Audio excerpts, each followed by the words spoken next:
Semeadura e colheita, nós não temos como um princípio da agronomia. Você sabe que o agrônomo, ele trabalha nisso. Hoje, a tecnologia no campo tem trazido para o nosso país, por exemplo, safras que são recordes, que vêm sendo quebradas, ano após ano. Então, aquilo que você semeia, você vai colher. Existem lições bíblicas a respeito daquilo que você quer colher. Isso funciona em qualquer área da sua vida. Semeadura e colheita vai acontecer nas suas relações de amizade, nas suas relações de afeto, na sua relação com o dinheiro, na sua relação com a igreja do Senhor, na sua relação familiar, na relação com o que você tem com o teu corpo e a saúde.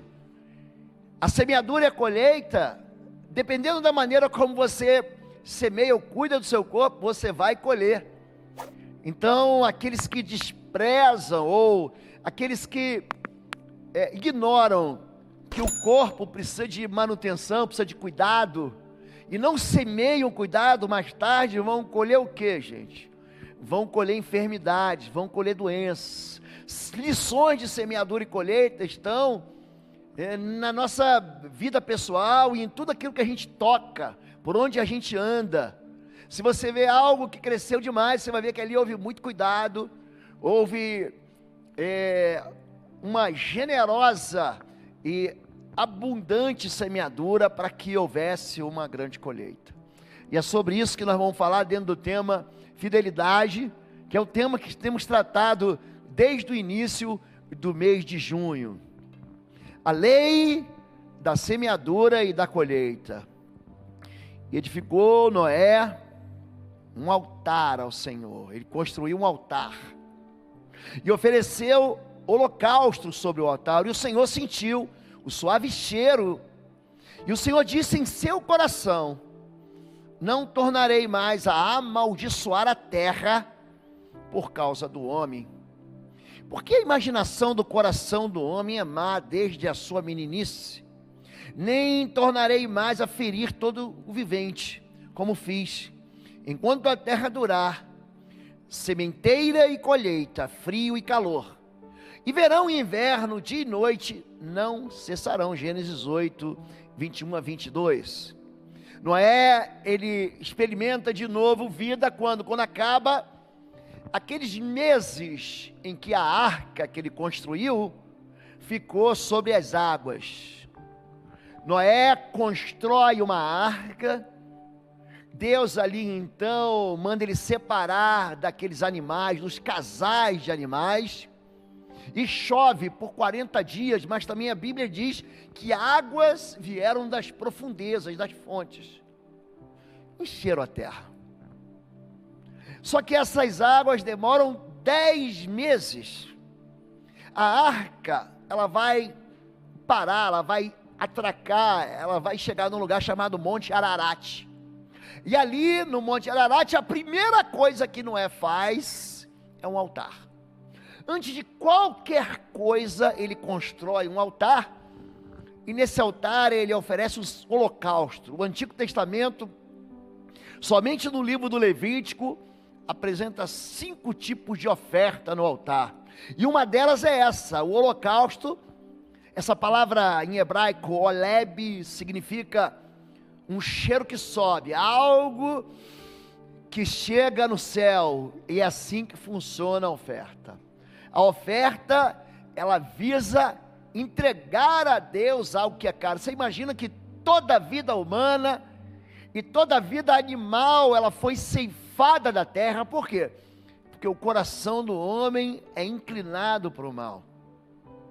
Deus aqui, ele está tentando nos mostrar que não é eliminando as pessoas ruins que o mundo vai ficar bom. Sabe por quê? Porque o mal está aqui dentro, ó.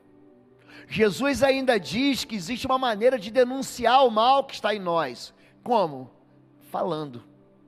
Porque a boca fala do que aquilo que está cheio o coração.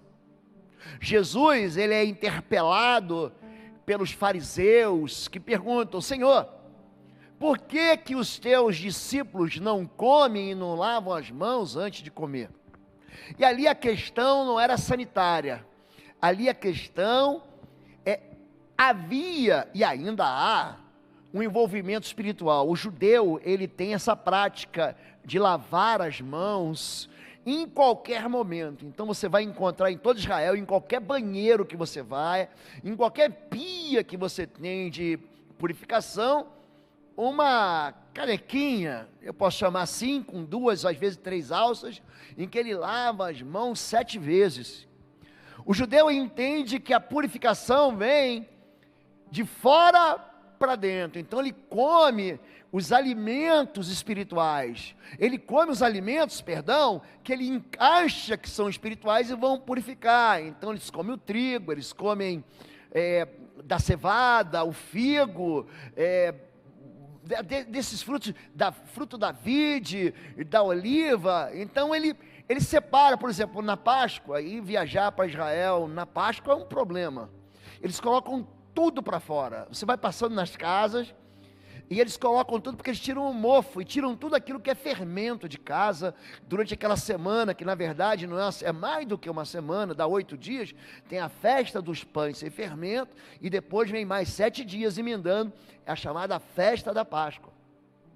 Mas Jesus, ele fala: olha, o que entra no homem não pode fazer mal, porque entra pela boca e desce pelo ventre, mas aquilo que sai do homem, é isso que afeta, é isso que envenena, é aquilo que está aqui dentro. Então, apesar da vida humana ter sido retirada da terra, e só a família de Noé, com seus filhos Sem, Cã e Jafé, repovoarem esse mundo que nós conhecemos, havia também uma extinção de animais. E a primeira coisa que ele faz é pegar um desses animais que já estão em extinção, o que sobrou estava dentro da arca, e ele encontra com Deus nesse altar que ele constrói, e ele coloca esse sacrifício, porque você já não tem nada. Aí você ainda pega pouco que você tem e você entrega para Deus.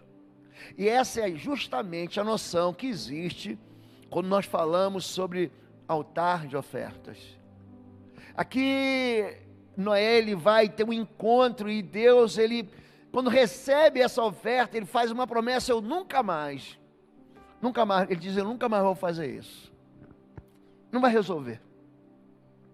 Mas eu vou dizer mais: essa semeadura que Noé fez, aquele homem no altar, Deus fala assim: ó, enquanto a terra existir, ele vai dizer no final, enquanto a terra durar, haverá semeadura e colheita.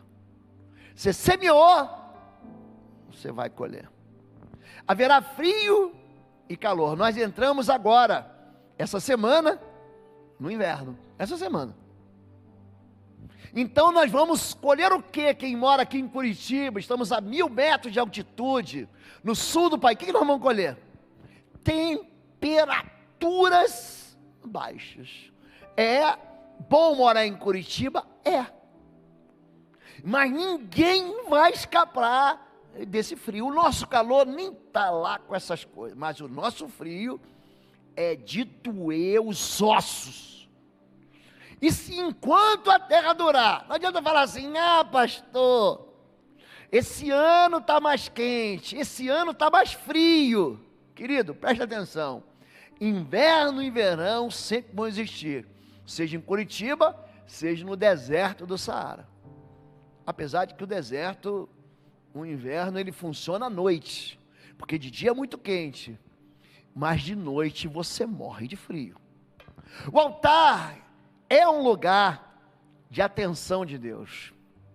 E aconteceu ao cabo de dias que Caim trouxe do fruto da terra uma oferta ao Senhor, e Abel também trouxe dos primogênitos das suas ovelhas, irmão dele, e da sua gordura, e atentou o Senhor para Abel e para a sua oferta. Eu vou ler de novo. Deus deu atenção para Abel e para a sua oferta, mas para Caim e para a sua oferta não atentou. Irou-se Caim fortemente, e ele ficou de bico, descaiu-lhe um semblante, ou seja, ele ficou chateado, ele colocou a tromba, porque Deus não atentou nem para ele e nem para a oferta dele. Por quê? Porque na hora dele entregar no altar, ele não entregou direito. Existe uma maneira de você se encontrar com Deus no altar. Essa história de que Deus aceita tudo, gente, a palavra de Deus que não muda, ela não diz que é isso não, gente.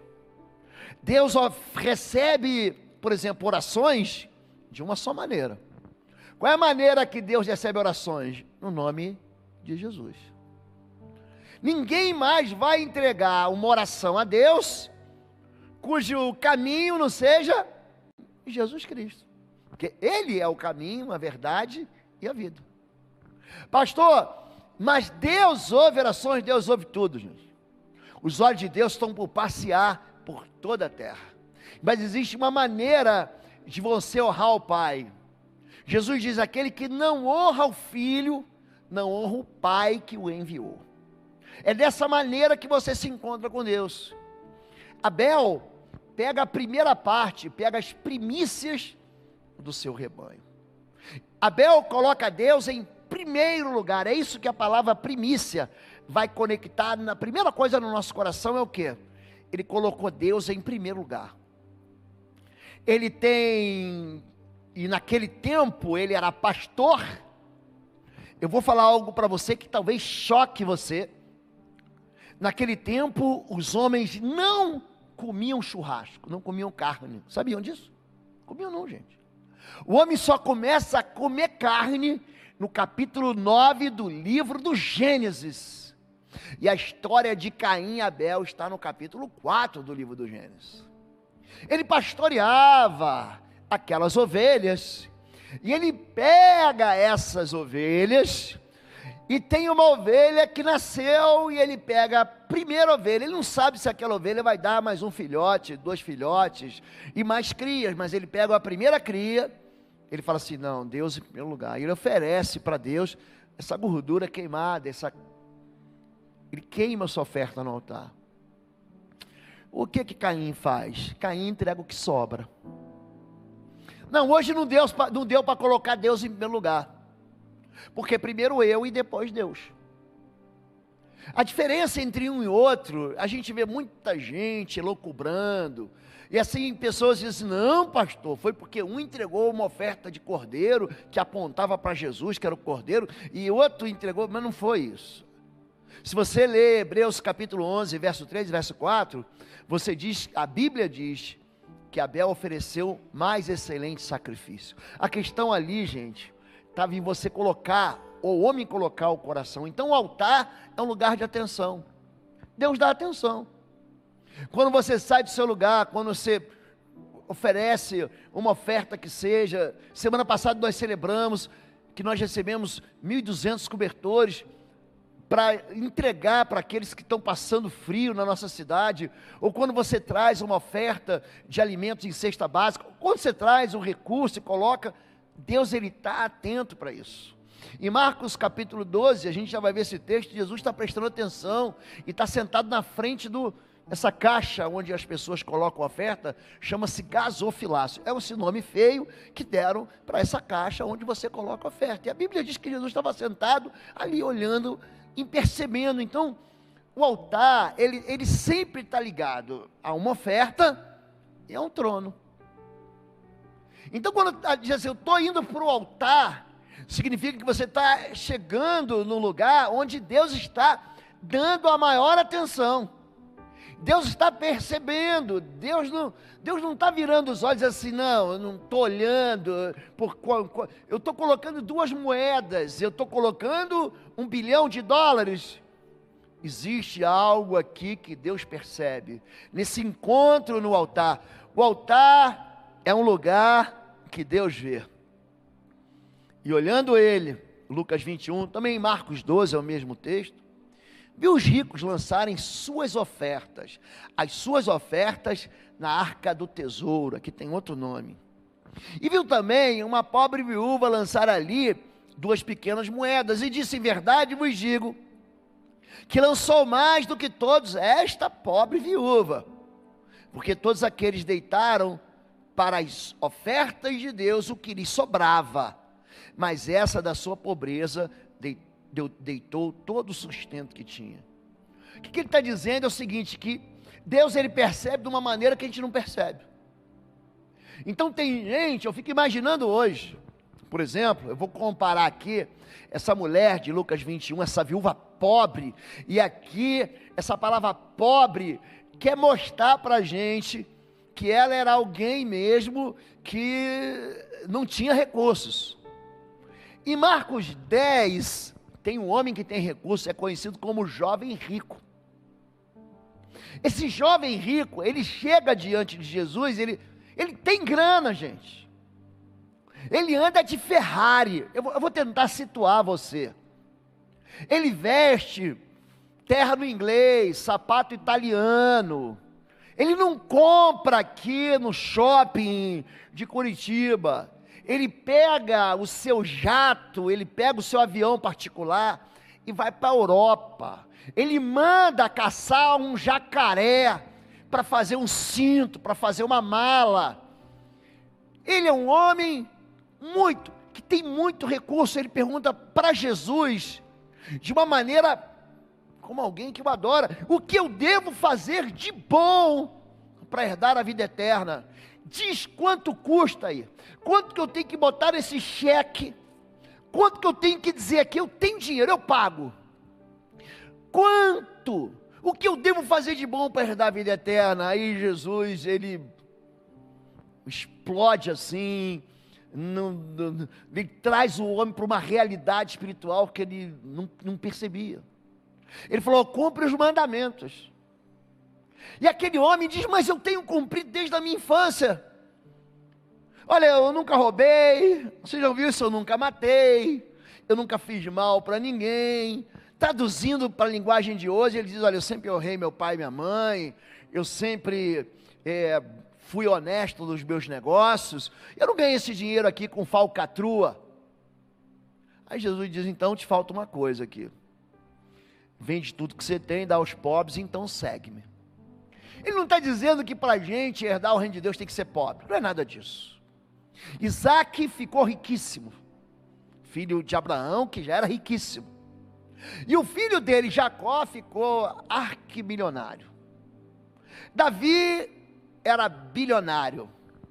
Salomão era trilionário. Salomão pegava o Elon Musk, esse homem aí, que manda foguete, assim, pegava ele e botava no bolso.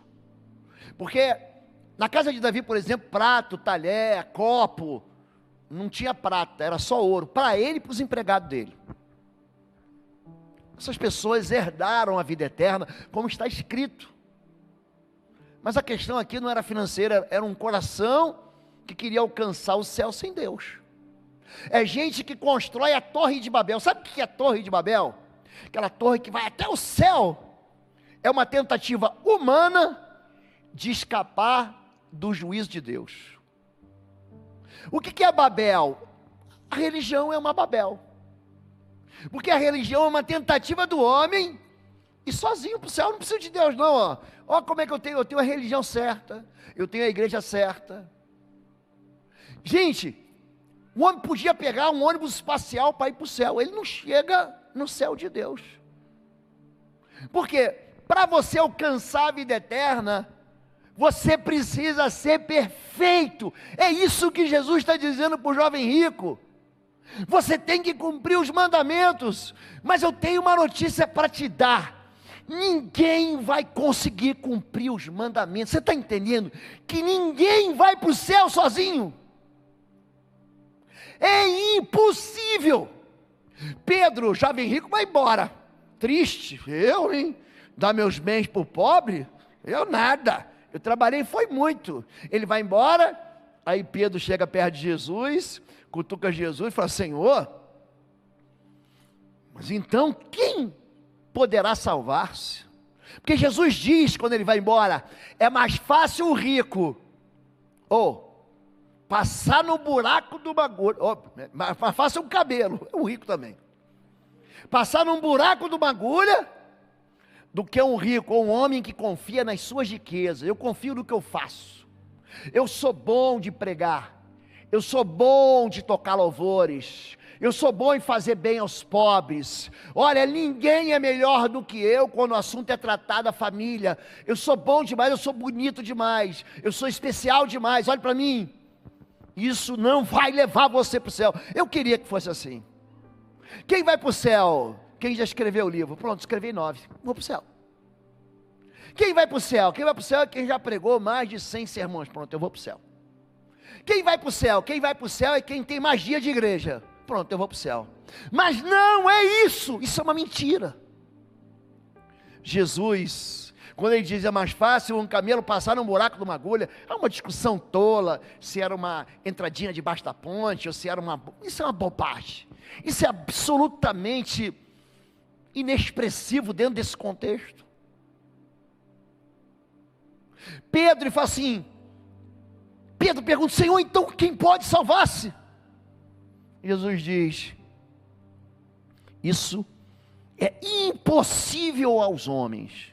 Diga, impossível. É impossível você salvar. Mas a Deus, tudo é, diga, possível. A salvação não está na minha mão, e nem na sua. A salvação não está num talão de cheque. A salvação não está num pix gordo. A salvação está no Filho de Deus.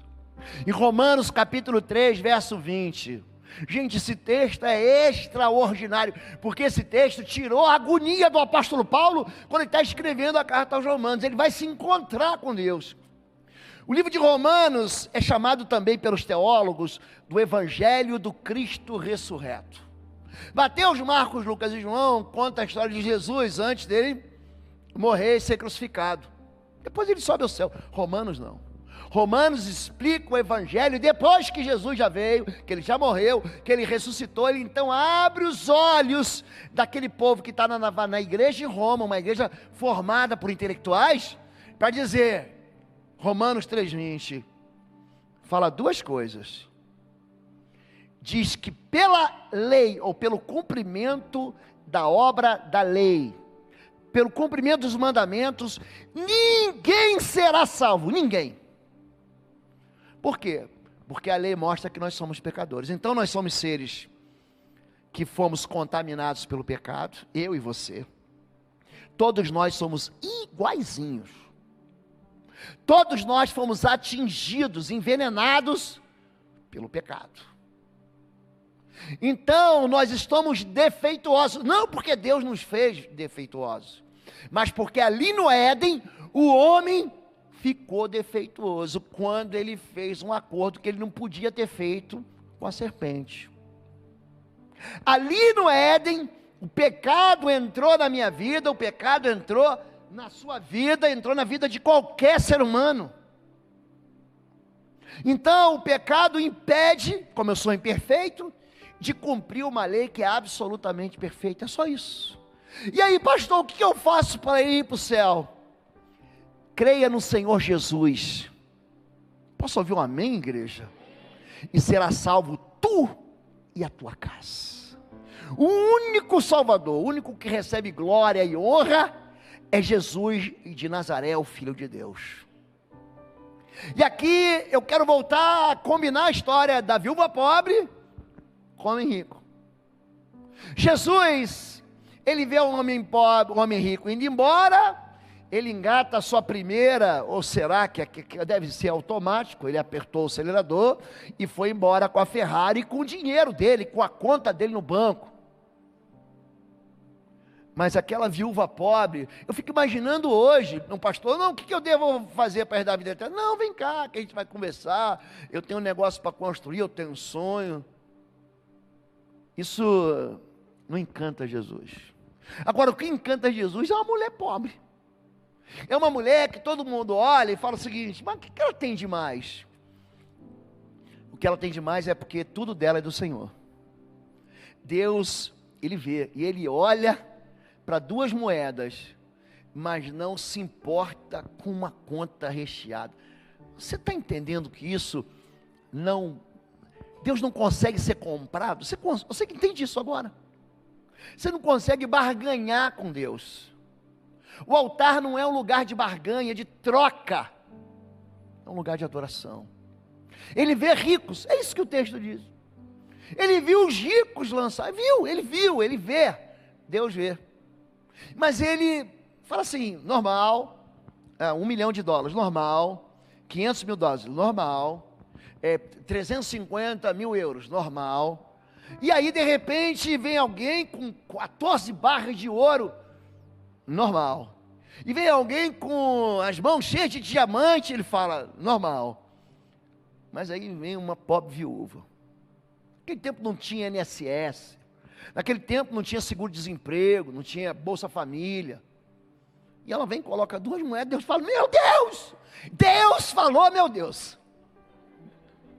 Jesus diz, presta atenção, ali, todo mundo olhando o quê? Os diamantes, as barras de ouro, os cheques, o dinheiro, os dólares, os euros. Aí Deus olha e valor, 2 moedas de pequeno valor. Por quê? Porque ela entregou tudo. Ela tinha 2, entregou 2, ela entregou tudo. E todo mundo que entregou aquilo que sobra. Então o altar é um lugar onde você coloca, não aquilo que sobra, mas aquilo que você não sabe se vai ter. Então você pega a primícia do teu rebanho, é por isso que a palavra dízimo é a 10ª parte. Você pega, eu não sei se vai dar para o final do mês, pastor, vou até dizer para o senhor, hein, não consigo viver com 100%, como é que eu vou viver com 90%? Você está entendendo agora o coração dessa mulher? Ela pega tudo que ela tem, ela coloca no altar e Deus repara nela. Agora tem gente que profana o altar. Nadab e Abiú, filhos de Arão, preste atenção nessa perspectiva, filhos do sumo sacerdote, a pessoa mais importante naquele tempo, a única pessoa que entrava de fato em contato com Deus, era o sumo sacerdote. Ele entrava por trás de um véu, e lá ele se relacionava, ele ouvia a Deus, ele fazia sacrifício para Deus, ele pedia perdão pelos pecados do povo, ele intercedia pelo povo. Quando Jesus ele morre na cruz, aquele véu é rasgado de cima a baixo. Ou, o que Deus está falando? Você não precisa mais de um sacerdote, mas naquele tempo precisava.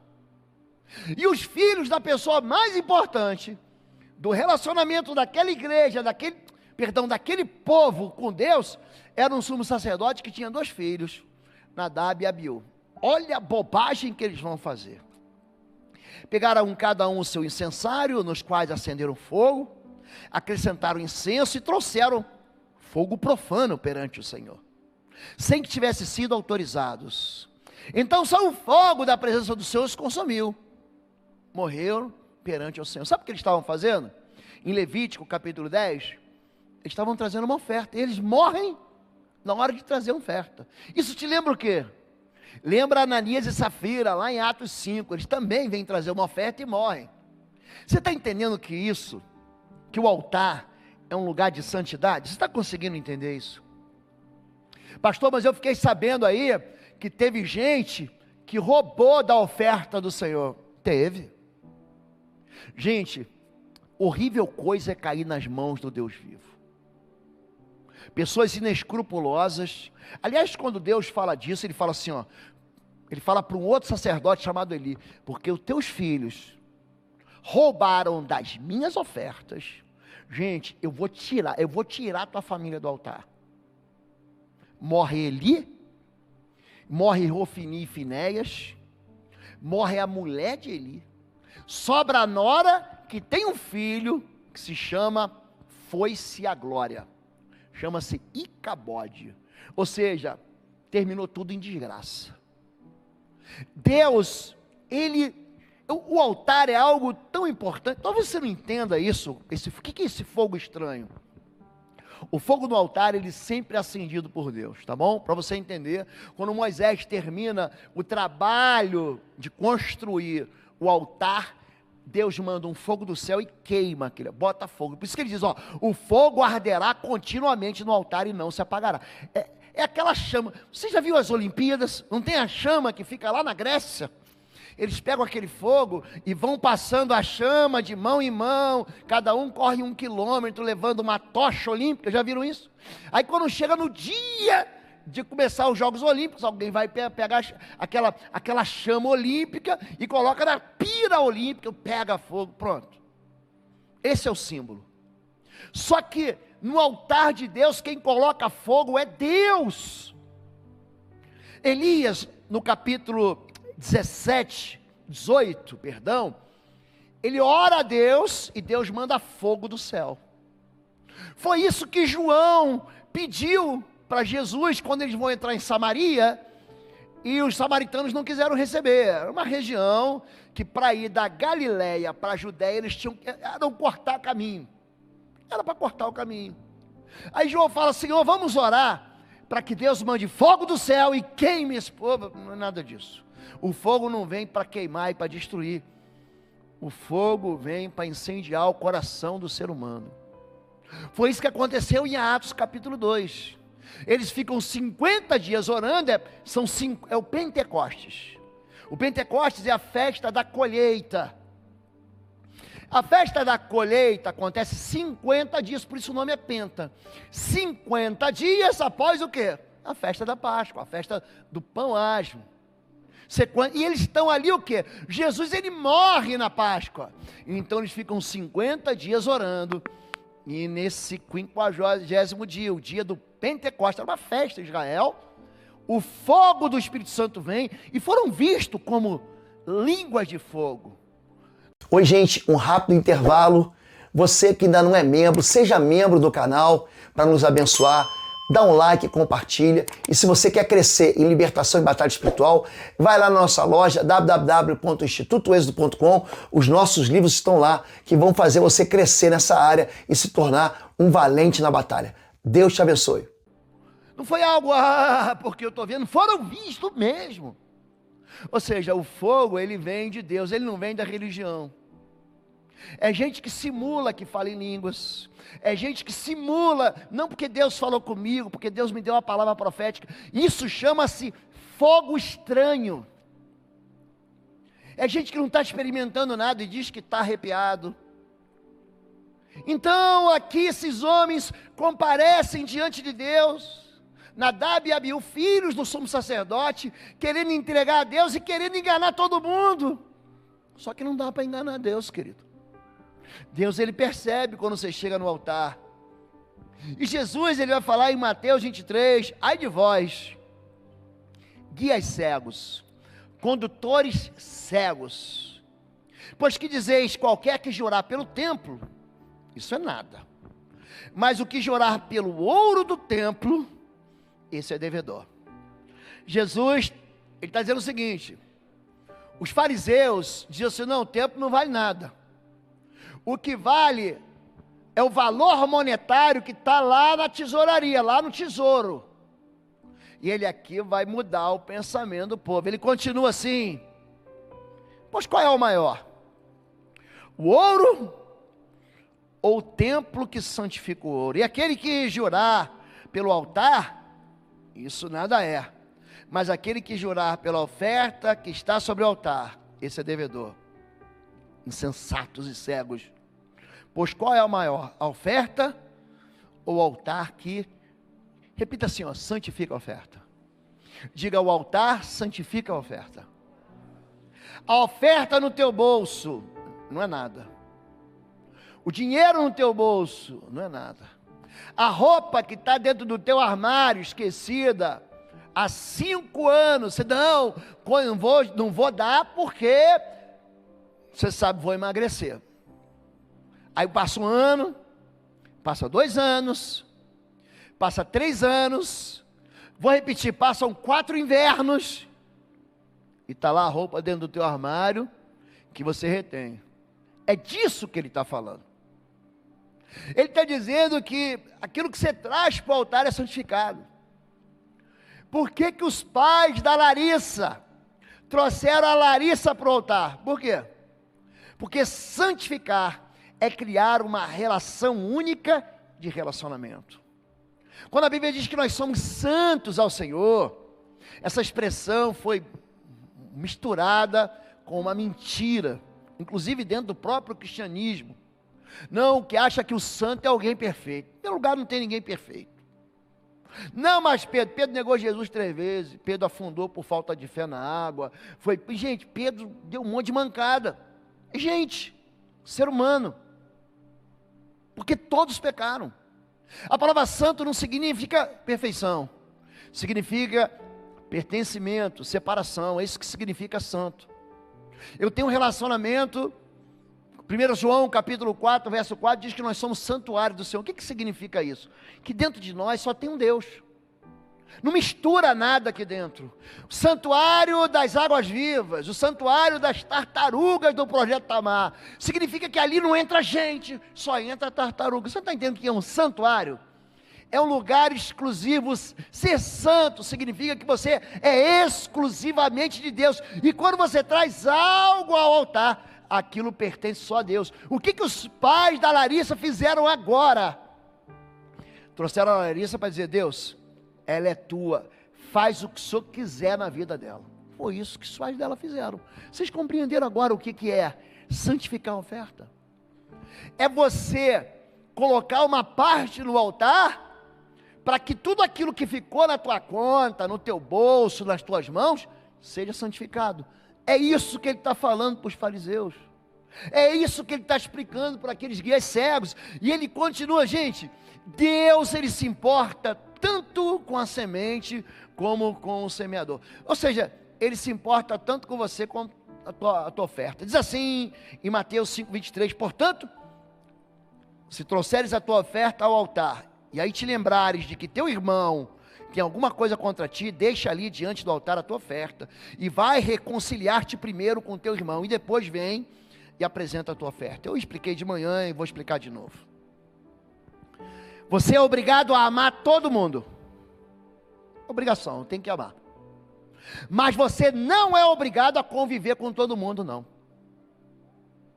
Tem gente que te joga para baixo, tem gente que te despreza, tem gente que te machuca, tem gente que te rouba 1, 2, 3 vezes o dinheiro, a alegria, a paz. Você não é obrigado a andar debaixo de uma autoridade que te massacra. Você não é obrigado a andar de mão dada com pessoas que te fazem mal, a não ser que você tenha se casado com ele.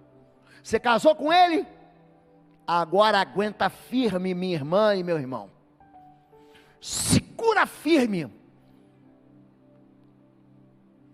Casou?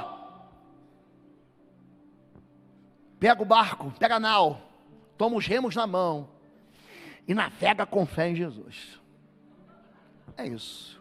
Agora, você não é casado, mas você tem um irmão que é péssimo para você. Você tem alguém que você é obrigado a conviver. Gente, tem um vizinho lá que eu tenho que amar, mas só misericórdia, que se você quiser se mudar, se muda. Aliás, Jesus, ele diz o seguinte: você vai pregar o evangelho numa cidade, você entra na casa e diz: a paz seja nessa casa. Se eles forem de paz, a bênção vai ficar sobre eles. Se não foram de paz, a bênção volta para você. Agora, se não ouvirem o evangelho, tira o teu sapato. Olha só, é um testemunho, hein? Sacode o sapato, sacode até a poeira do pé. Isso vai ser testemunho contra eles no dia do juízo, que eles te rejeitaram. O que Jesus está dizendo quando ele fala: você traz a oferta ao altar e você se lembra que você feriu alguém? É outra coisa. Pastor, eu machuquei alguém, eu estou devendo alguém. Eu prometi que eu ia fazer e não fiz. Eu prometi que eu ia cuidar, eu prometi que eu ia devolver o que eu peguei emprestado. Está lá, a ferramenta comigo até hoje. Está lá o livro que eu peguei emprestado. Então, antes de você entregar a oferta, liga para ele: ó, irmão, teu livro está comigo, não esqueci não, vou te devolver, vou botar no correio, eu vou na tua casa, sabe aquela máquina de cortar grama que você me emprestou? No verão, estamos no inverno, não devolvi ainda, estou te devolvendo, sabe aquele dinheiro? Ó, irmão, quero te pagar, mas estou duro, ó, caixa vazia, então não esqueci, vou te pagar. Pronto, você se reconcilia com o teu irmão. Aí você vem e oferece a oferta. Pastor, mas esse meu irmão me trata mal, ele quer me furar, ele quer atirar em mim, ele quer me matar. Então se afasta, ama ele. Davi sofreu 3 tentativas de assassinato do rei que ele amava. Ele amava Saul. E Saul tenta matar ele 1, 2, 3 vezes. O que ele faz? Ele foge. Pastor, mas aqui o palácio é tão bom. Mas aí você vai morrer. Então o que você faz? Vai lá para o deserto de En-Gedi. Vai lá para o deserto do Negev. Fica lá dentro dos buracos. Até quando? Até o rei morrer, porque ele quer te matar. E quando ele tem a oportunidade de matar o rei, porque tem um dia que o rei está com dor de barriga, e entra na caverna de Davi. Você conhece essa história? Aí o amigo de Davi fala assim: chegou o dia. Lembra daquela palavra profética da irmãzinha, da revelação da igreja? Toda igreja tem a irmã da revelação. Aqui também tem. Você lembra daquele dia que foi trazido em profecia que você ia vencer? Vai lá agora, pega essa espada aqui e mata o rei Saul. Ele falou: não vou não. Ninguém vai matar o ungido do Senhor. Davi foi ungido pelo Senhor em 1 Samuel capítulo 10, verso 1. Ninguém vai matar o ungido do Senhor e vai sair ileso. Deixa que Deus resolve essa bronca. Problema dele, Deus não ungiu Saul, então Deus é que vai tirar Saul. Porque muito mais do que ser rei em Israel, eu quero ser um homem, quero continuar sendo um homem segundo o coração de Deus. Posso ouvir um amém, gente? Esse homem é impressionante. Por quê? Porque ele está no altar, apesar de estar na miséria. Deus, ele se importa tanto com a semente, quanto com o coração daquele que está semeando. Colhendo o perdão no altar. O altar é um lugar de perdão. Lembra semana passada, quando a gente leu 1 Crônicas capítulo 21, que Davi foi se encontrar na eira do Araúna? Lembra disso? Vocês estavam aqui à noite? Ele foi pedir perdão. Está aqui, ó. Acontece com quem? Acontece com os filhos de Davi. O rei aqui é Salomão. E Salomão, a espada da justiça, naquele reino, era o rei que decidia quem morria e quem vivia. Aí Adonias tenta um golpe de estado. Diz assim, 1 Reis capítulo 1. Mas Adonias, com medo de Salomão, foi agarrar-se às pontas do altar. Então informaram a Salomão: Adonias está com medo do rei Salomão, está agarrado às pontas do altar. Ele diz que o rei Salomão me jure que não matará o seu servo pela espada. Então o rei enviou alguns soldados e eles o fizeram descer do altar. E Adonias veio e se curvou solenemente perante o rei Salomão, que lhe disse: vá para casa, você está perdoado. O altar é um lugar de perdão. Você pode ter profanado, você pode ter feito a maior bobagem. Só tem um pecado, gente, que não tem perdão. Se você blasfemar contra Deus, tem perdão. Se você blasfemar contra Jesus, tem perdão. Todos os pecados são perdoados, menos um. Qual é? É o pecado contra o Espírito Santo. Esse não tem perdão, e eu já vou dizer para você aqui. Se você está aqui hoje, e se você está buscando uma palavra na internet, está ouvindo isso hoje, você não pecou contra o Espírito Santo. Eu estou deixando claro já. Eu não brinco com as coisas de Deus. Tem um pecado que não tem perdão. Então como é que eu encontro perdão? Quando eu me aproximo do altar. Quando eu me agarro às pontas. O altar tinha 4 chifres, 4 pontas. O altar retangular. Então em cada um desses vértices tinha o quê? Tinha um chifre. Tem um simbolismo do poder de Deus para perdão. Ali era um lugar chamado propiciatório, onde era derramado um sangue de uma oferta, e ali Deus se tornava propício, ou seja, benéfico, favorável ao povo que havia pecado. Isso é um assunto para outro dia, para a gente poder mergulhar nele. Colhendo o perdão no altar. O que está sendo instruído na palavra: partilhe todas as coisas boas com quem o instrui. Não se deixe enganar, de Deus não se zomba, pois o que o homem semear, isso ele também colherá. Quem semeia para a sua carne, da carne colherá destruição, mas quem semeia para o Espírito, do Espírito colherá a vida eterna. E não nos cansemos de fazer o bem, pois no tempo próprio colheremos se não desanimar. Essa palavra é lindíssima. Em Gálatas capítulo 6, a partir do verso 6, ele está dizendo para a gente que tem uma lei aqui. Você não deve zombar de Deus, essa lei é espiritual. Como eu disse, ela não está só na agricultura, ela está na tua vida. Trata mal teu marido, Trata mal tua esposa. Tua esposa é romântica, aí você quer ser bem seco. Tua esposa adora um abraço, você não encosta nela. A tua esposa não pode ouvir teus gritos, aí você berra o dia inteiro. Você está semeando para que o teu casamento vá à falência. Você ignora o teu filho, não participa da vida do teu filho, não dá atenção para o teu filho e não faz amizade com o teu filho. Aí o teu filho, em vez de confiar em você, vai confiar em outro. Aí daqui a pouco ele se mete em outra igreja, ele se mete em outra fé, ele se mete dentro da biqueira da maconha, ele se mete dentro da festa do crack, ele se mete junto com a cachaça, ele se mete com gente que ouve ele. Aí você semeou o quê? 10, 15, 20 anos de distância com teu filho. Aí você fala, pastor, meu filho agora se desviou. Porque isso é uma semeadura. Eu me lembro, Arthur estava sendo tratado de câncer. A gente ficava entre a nossa cidade, o meu trabalho, o trabalho da pastora Fabíola, na época a Fabíola dentista, tenente de aeronáutica. Naquela época, gente, pensa um homem atarefado, era eu. Mas eu não faltava um culto. Seja o culto da manhã, seja o culto da noite, e eu ensinei meus filhos assim. Me lembro de eu pequeno, do Arthur pequeno, Natália pequena, já ia para o Ministério Infantil, Fabíola levava Tupperware, porque janta lá em casa, 7 da noite, toca a corneta pro rancho, sargento, 7 da noite, só que 7 da noite era a hora do culto. Fabíola trazia o quê? Trazia quentinha. Arthur cansou de comer no último banco. A gente não tinha o Ministério Kids, que a mãe tem um talmidinho. Semeadura. O menino foi criado aonde? No altar. Minha filha foi criada aonde? No altar. Para eles deixar de vir ao culto é uma punição, porque houve uma semeadura.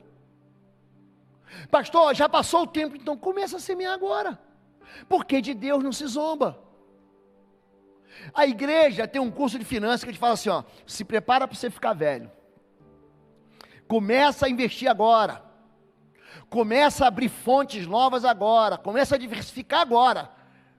Ele não está nem aí para o futuro. O quê? Pagar INSS? Recolher para aposentadoria? Para fundo de pensão? Você está doido, eu vou aproveitar a vida. Eu não sei se o senhor volta amanhã. Eu vou viver a vida, pastor. Quanto que eu tenho na conta? 100, eu vou torrar 100. Quanto que eu tenho na conta? 1000, eu vou torrar 1000. Aí vem outra pandemia, aí todo mundo fica desempregado. Ele fala, Deus não me abençoou. A gente colhe o que a gente planta. Você está entendendo isso? Se você é um estúpido, se você é grosso, se você é mal educado com as pessoas vão se afastar de você, porque isso é uma colheita da tua semeadura.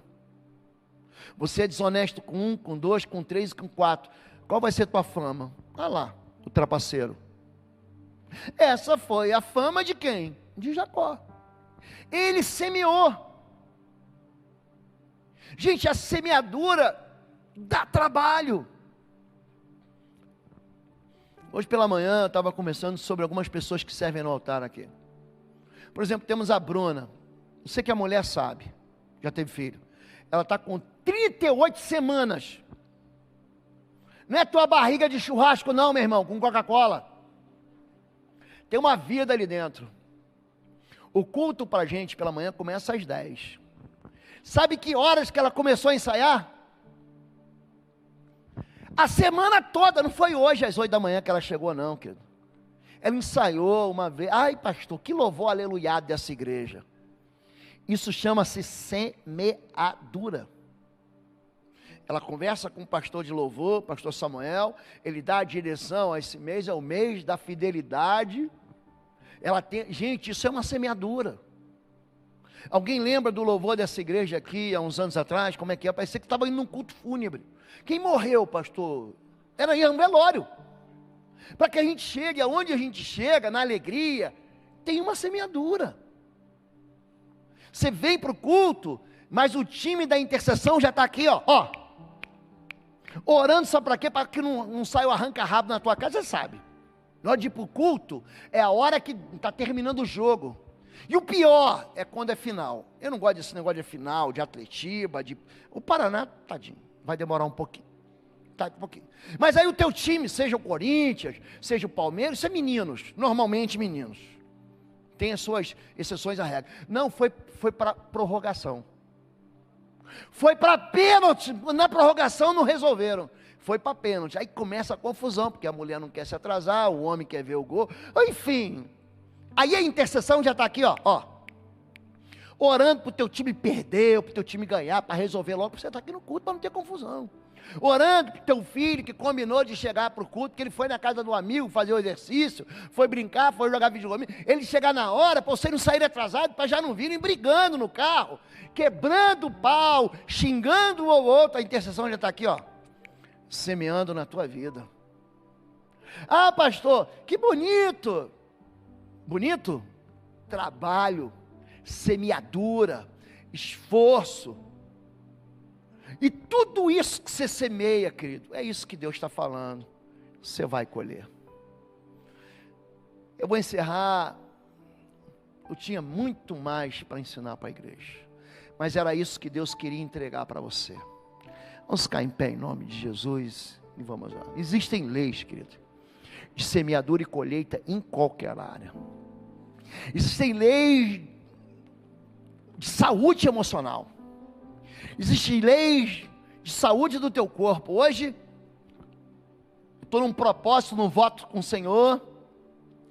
Aí Fabíola falou assim para mim: amanhã não esquece, você tem dentista, tal hora, você tem mais um médico, tal hora. Mas de manhã cedo, nós vamos para a academia malhar. Gente, você pode dar glória a Deus, mas para mim eu digo misericórdia. Mas eu vou. Sabe por quê? Se eu não for, daqui a 10, 15 anos eu não estou mais pregando aqui. Semeadura. Ah, pastor, eu só como carne. Gente, pensa um sujeito que não gosta de salada. Vocês estão olhando para mim. Não gosto. Mas eu como. Eu como amarrado, mas eu como. Por quê? Porque eu tenho que cuidar da minha saúde. Porque se eu não cuidar hoje da minha saúde, eu não semeio hoje, amanhã tem o quê? Ih, olha lá, pastor é tão bom, morreu. A Fabíola já gritou aqui, misericórdia, está amarrado. Mas se você não semear agora, querido, mais tarde a terra não vai ficar pronta nunca. Afofa essa terra aí. O que você precisa, nesse tempo que a gente está ministrando sobre fidelidade, o que você precisa semear? Pastor, ele não tem mais jeito, ela não tem mais jeito. Tem jeito. Gente que teve colheitas fartas foi gente que semeou com abundância. É isso que 2 Coríntios capítulo 9 fala. Fala sobre proporcionalidade, fala sobre generosidade, fala sobre dar com alegria, sabe, fala sobre responsabilidade, sobre pontualidade. É isso que a Bíblia fala. Então Deus está dando para a gente um caminho da felicidade. Se você continuar não fazendo nada, você não vai ter nada. Pastor, não tenho tempo. Arranja tempo. Eu arranjo tempo. Ah, pastor, não tenho força. Arranja força. Eu tive alguns comandantes que exigiram muito fisicamente de mim, mas muito, muito. Talvez isso tenha... Quebrei uma perna direita 2 vezes, a esquerda, quebrei um cotovelo, já torci o pé saltando de paraquedas, já quase morri afogado fazendo um mergulho de cilindro, já passei por umas poucas e boas, em treinamento, gente, o comandante falava o seguinte: quando você achar que não tem mais força nenhuma, você ainda tem 50% das forças aí. Então, querido, engrossa esse teu couro, engrossa o couro, porque a chibata vai cantar. Isso que faz da gente homens fortes. Ninguém fica forte, gente, tendo molezinha. O músculo precisa ser exercitado, o músculo da fé precisa ser exercitado. Pessoas que passam por vales profundos, que passam por desertos longos, na Bíblia se tornam heróis, gente. Agora, se você falar assim, não, já que é um deserto mesmo, eu vou sentar aqui e vou ficar aqui nesse deserto. Não, já que é um vale, eu vou parar aqui, gente. Se você não semear nada, você não vai colher nada. E tem dias que você não vai querer semear, não vai querer. Salomão, esse homem inteligentíssimo, ele diz, lança o teu pão sobre as águas, e depois de muitos dias você o receberá de volta. Salomão continua no mesmo, isso é Eclesiastes capítulo 11, ele continua falando a mesma coisa. Ele fala assim, olha, lança a semente de manhã, não deixa a tua mão descansar à tarde, lança a semente à tarde também, porque você não sabe qual a semente que vai crescer. O que ele está dizendo para a gente? Tem coisas que a gente vai trabalhar e não vai dar em nada. Gente, tem semente que cai no caminho. Lembra da parábola do semeador? Eis que o semeador saiu a semear. Tem semente que cai no caminho, tem semente que cai entre pedras, tem semente que cai entre espinhos, mas tem semente que cai em terra boa. E a semente que cai em terra boa, ela frutifica a 30, a 60 e a 100. Então, que lançar o pão sobre as águas é pegar aquilo que você tem de semente. Pão não é feito de semente? Não é feito da farinha, tem um pão aí, 7 sementes. Um pão misturado, junto um monte de semente, faz um pão. É um pão, tem gente que ama aquele pão. Tem pão que é feito de trigo, mas tem pão que é feito de cevada, tem pão que é feito de milho. Tudo essa semente. Pega a tua semente, querido, lança sobre as águas, coloca isso em navio mercante, começa a semear agora. Se você semear agora, você vai colher depois. A palavra de Deus diz pra gente, aquilo que a gente semeia muito, a gente colhe muito. O apóstolo Paulo vai ensinar pra gente, 2 Coríntios capítulo 9, o que semeia com fartura, vai colher com abundância. Agora, aquele que semeia pouco, não adianta reclamar, é pouco que você vai colher. Amém? Esse é o apelo que eu faço, o desafio que eu faço para você voltar à fidelidade, para você experimentar a fidelidade. Eu descobri durante esse mês que eu podia pregar todos os dias, de manhã e de noite, sobre fidelidade, sobre semeadura, sobre dízimo, sobre oferta, sobre como lidar. Eu descobri isso. Eu podia pregar o resto do ano. Não, vou acabar agora em junho, vai acabar. Mas você não vai sair daqui ignorante, nem inocente. Você vai daqui conhecer a verdade. Porque aqui a gente ministra aqui a palavra de Deus. E se você veio pronto para semear, aqui tem um QR Code, está aqui, você pode semear, você pode pegar o teu celular, apontar para cá, você vai cair na conta da igreja, você pode usar as máquinas que estão à minha direita, à minha esquerda, mas não deixe de semear, porque a medida com que você semeia, vai ser a medida que você vai colher. Amém? Aleluias. Você foi abençoado por essa palavra? Pode dar um glória a Deus em nome de Jesus. Eu queria te desafiar nessa noite a entregar o seu coração como uma oferta ao Senhor. Mais do que entregar objetos, mais do que entregar as suas finanças, entregar o seu coração, porque quem tem o coração no altar do Senhor não tem dificuldade em partilhar de tudo que tem para exaltar o nome do nosso Deus. Se você quer fazer isso nessa hora, eu quero que você coloque as mãos no seu coração e feche seus olhos para nós orarmos. Senhor Jesus, nós nos colocamos diante do Senhor nessa hora. Obrigado por essa palavra que nos ensina a sermos aquilo que o Senhor deseja. Nos ensina a nos movermos por fidelidade, por amor e por entrega. Extraia de nós, Senhor, uma adoração ousada, apaixonada e relevante. O Senhor tem desde sempre nos chamado para ser aqueles que levam lenha de comunhão ao altar. Senhor, o nosso sacrifício, ele parte de um lugar de intimidade com o Senhor. Nós não somos obrigados, nós somos inspirados pelo Teu amor. Senhor, que em nome de Jesus, que nós, ao vivermos em intimidade contigo, possamos entender que até os pássaros têm do que comer, E não temos que nos preocupar quando quando arrancamos as nossas sementes das nossas mãos para plantarmos e semearmos no Senhor. No Senhor, nós encontramos o melhor lugar para investir tudo aquilo que nós temos. Porque sabemos que o Senhor é um Deus que multiplica 100 por 1 a vida de fidelidade daqueles que te amam. Senhor, nos faça conhecer o teu caráter galardoador. Que em nome de Jesus, que sejamos aqueles que depositam aos teus pés tudo aquilo que temos e que somos. Porque sabemos que é no Senhor que vivemos sinais, milagres, proezas e maravilhas. Não porque corremos atrás dessas coisas, mas porque essas coisas perseguem aqueles que vivem por fé. E nós fomos chamados para caminharmos por fé. Nessa noite nós consagramos o nosso coração ao Senhor.